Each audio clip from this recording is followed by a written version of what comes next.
देखिए, शायद उनको अपना किस्सा कुर्सी का याद आ जाता है। नमस्कार, आप देख रहे हैं द फैक्ट इंडिया और मैं हूं आपके साथ राहुल। लोकसभा चुनाव को लेकर बीजेपी, कांग्रेस दोनों ही पार्टियों की ओर से सियासी बयानबाजी का दौर भी शुरू हो गया है। इसको लेकर आज भाजपा पूर्व नेता प्रतिपक्ष राजेंद्र राठौड़ भाजपा प्रदेश कार्यालय पहुंचे। यहां भाजपा प्रदेश कार्यालय पहुंचकर प्रेस वार्ता की। प्रेस वार्ता में राठौड़ ने कांग्रेस को जमकर हारे हाथ लिया। कहा कि कांग्रेस पार्टी ने किसानों के साथ जो किया वो किसी से छुपा नहीं है। साथ ही प्रदेश में पूरे 5 साल गहलोत सरकार में किस्सा कुर्सी का चलता रहा, तू नीचे मैं ऊपर। ये खेल भारतीय जनता पार्टी में नहीं, कार्यकर्ताओं की पार्टी है भारतीय जनता पार्टी, और कार्यकर्ता के हर रूप में अपने अपने पद पर यहाँ बैठा हुआ है। आलाकमान किस कार्यकर्ता को किस काम में ले, यह आलाकमान पर निर्भर करता है। हम सब एकजुटता के साथ मुख्यमंत्री भजनलाल शर्मा के साथ खड़े हुए हैं। देखिए, शायद उनको अपना किस्सा कुर्सी का याद आ जाता है। पूरे 5 साल तक गहलोत सरकार में किस्सा कुर्सी का चलता रहा, तू नीचे मैं ऊपर। ये खेल भारतीय जनता पार्टी में नहीं, ये कार्यकर्ताओं की पार्टी है। कार्यकर्ता के रूप में हर एक अपने अपने पद पर बैठा है। आलाकमान किससे क्या काम ले, यह आलाकमान पर निर्भर करता है। हम सब लोग एकजुटता के साथ मुख्यमंत्री जी के साथ खड़े हैं। प्रदेश में कांग्रेस की जीत के दावों पर राठौड़ ने पलटवार करते हुए कहा कि मुझे वो कालखंड भी याद है जब साल 2014 और साल 2019 में भी इसी प्रकार की बयानबाजी हुई थी, और उस टाइम भी कांग्रेस लगातार दावे कर रही थी। लेकिन अब की बार भी मिशन 25 पूरा होगा और 400 पार के नारे के साथ पूरा होगा, और हम सब इसके साक्षी बनेंगे। देखिए, मुंगेरी लाल जी को किसने रोका था कि वो हसीन सपने नहीं देखे? ये उनके हसीन सपने हैं। मुझे वो कालखंड भी याद आता है 2014 का, 2019 का। इसी प्रकार के बयानवीर कांग्रेस के लोग बने थे। मिशन 25 पूरा होगा, अब की बार 400 पार पूरा होगा, और हम सब लोग साक्षी बनेंगे मोदी जी की तीसरी सरकार बनने पर। अब ये तो आने वाले नतीजे ही बता पाएंगे कि क्या बीजेपी अपनी हैट्रिक लगा पाने में कामयाब होती है या नहीं। तब तक के लिए देखते रहें द फैक्ट इंडिया।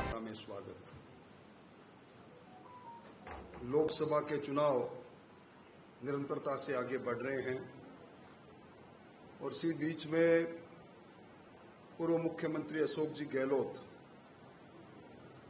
जो कहने के तो इस सूबे में 3 बार मुख्यमंत्री रहे, और लोकसभा के चुनाव में उन्हें पूरे हिंदुस्तान 2 लोकसभा में दिखाई दिया।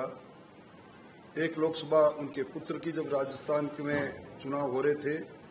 अब अमेठी और गांधी परिवार, उन्होंने एक वक्तव्य जारी किया और ये कहा कि भारतीय जनता पार्टी जिस संकल्पों को लेकर सत्ता में आई थी, जिन संकल्पों में 45% संकल्प पूरा करने का मुख्यमंत्री जी बात कह रहे हैं, उन्हीं संकल्पों से दरकिनार करके और हनुमानगढ़ के अंदर, राउतसर के अंदर भूमि विकास बैंक ने कुछ नोटिस जारी किए और किसानों की जमीन नीलाम होने की नोटिस जारी की।